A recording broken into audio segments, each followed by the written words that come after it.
संदीप देशपांडे यांचं पद मनसेचं आणि काम मात्र भाजपचं।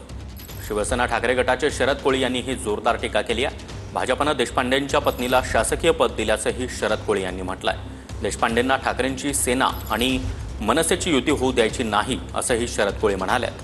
काहीही झालं तरी शिवसेना आणि मनसे युती होणारच असा दावाही कोळी यांनी केला आहे। तर संदीप देशपांडेंनी पद घेतलंय मनसेचं पण काम करतोय भाजपाचं।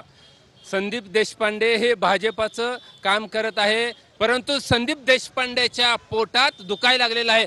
त्याच्या पोटात काळा आलेला आहे, कपटा आलेला आहे आणि ती उठ का सूट युती होणी या पद्धतीने ती वागत आहे, या पद्धतीने बोलत आहे। आणि संदीप देशपांडेच्या बायकोला भाजपनं मदत केलेली आहे, त्यांना शासकीय पदावर घेतलेलं आहे, हे देखील आमच्याकडे माहिती प्राप्त झालेली आहे। त्याची संपूर्ण माहिती आम्ही काढत आहोत, लवकरच तुमच्या समोर आणणार आहोत। देशपांडे साहेब, तुम्ही किती जरी वरडला, किती जरी बोंबलला, तुमच्या पोटात किती जरी दुखायला लागलं ना, युती होणार म्हणजे होणारच, दोघं भाऊ एकत्र येणारच।